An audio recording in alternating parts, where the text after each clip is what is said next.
Deputy CM Premchand Bairwa अपनी एक दिवसीय यात्रा पर भीलवाड़ा पहुंचे। उन्होंने यहां पत्रकारों को संबोधित करते हुए कई सवालों के जवाब दिए। इसी दौरान विद्यार्थियों की आत्महत्या के मामले से जुड़े एक सवाल पर उन्होंने कहा कि बच्चों को क्षमता के अनुसार पढ़ाना चाहिए, माता पिता को उन पर दबाव नहीं डालना चाहिए, जबकि बच्चों की अपनी एक स्किल होती है। उन्होंने कहा कि कोचिंग और पारिवारिक प्रेशर से परेशान होकर ही बच्चे सुसाइड करते हैं। इसे रोकने के लिए हम कोचिंग बिल लाए हैं, जो बच्चों की सुरक्षा को और मजबूत करेगा। डिप्टी सीएम ने बताया कि 100 से ज़्यादा बच्चों वाले कोचिंग संस्थान को रजिस्ट्रेशन कराना होगा। साथ ही कोचिंग की शिकायत के लिए 24 घंटे टोल फ्री नंबर उपलब्ध होगा, जिससे तुरंत मदद मिलेगी। उन्होंने कहा कि राज्य में इंद्रदेव मेहरबान है, हालांकि कई जगह अतिवृष्टि हुई है। इसके नुकसान का आकलन किया जा रहा है और शीघ्र ही सभी को फसल खराबी का मुआवजा दिया जाएगा।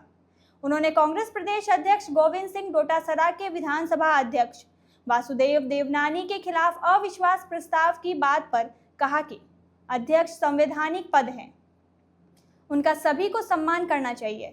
ऐसी बातें इस राज्य के उत्थान के लिए सही नहीं है।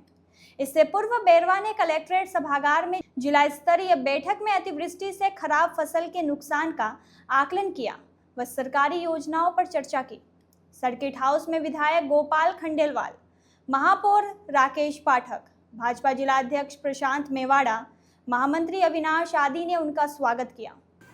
पहले तो इंद्र भगवान की मेहरबानी जो हुई है, अब की बार राजस्थान के पूरे जिलों में अच्छी बरसात हुई है, लेकिन अच्छी बरसात के साथ साथ कुछ जगह पे ज़्यादा अतिवृष्टि से किसानों की फसलों को भी नुकसान हुआ है, कहीं कहीं पशुओं का भी नुकसान हुआ है और कहीं कहीं जनहानि भी हुई है और हमारे कई कई मकान भी गिरे हैं, कहीं तालाब टूटना, इस तरह की खबरें पूरे राजस्थान में से आई है।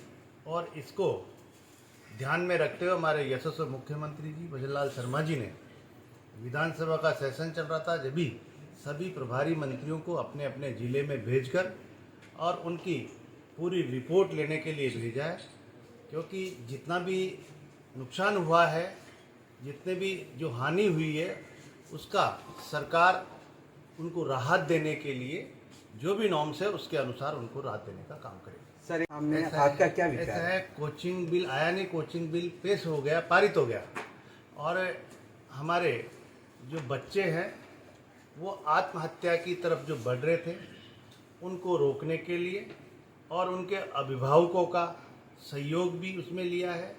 अनेक एक्सपर्ट्स भी उसमें रहेंगे, मनोवैज्ञानिक चिकित्सक भी उसमें रहेंगे, अनेक प्रकार के इस तरह के लोग उसमें रखे गए हैं कमेटी में, ताकि उनकी निगरानी रहे और जो भी कोचिंग संस्थाएं चलेगी उनका रजिस्ट्रेशन भी अनिवार्य होगा।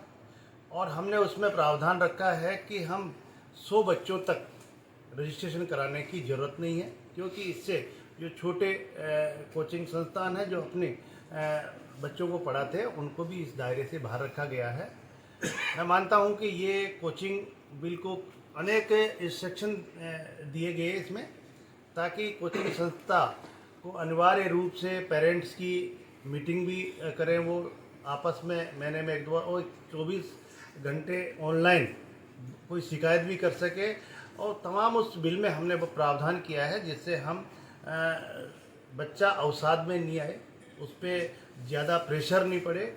और मैं सभी से आग्रह करना चाहूँगा, अभिभावकों से भी, कि बच्चे को इतना प्रेशराइज नहीं करें, क्योंकि जितनी क्षमता है उस क्षमता के अनुसार ही, क्योंकि हर माँ बाप डॉक्टर या इंजीनियर बनाना चाहता है, लेकिन उसमें और भी दक्षताएं कई होती है, उसकी ओर भी उन्हें अग्रसर करें, स्किल की तरफ करें।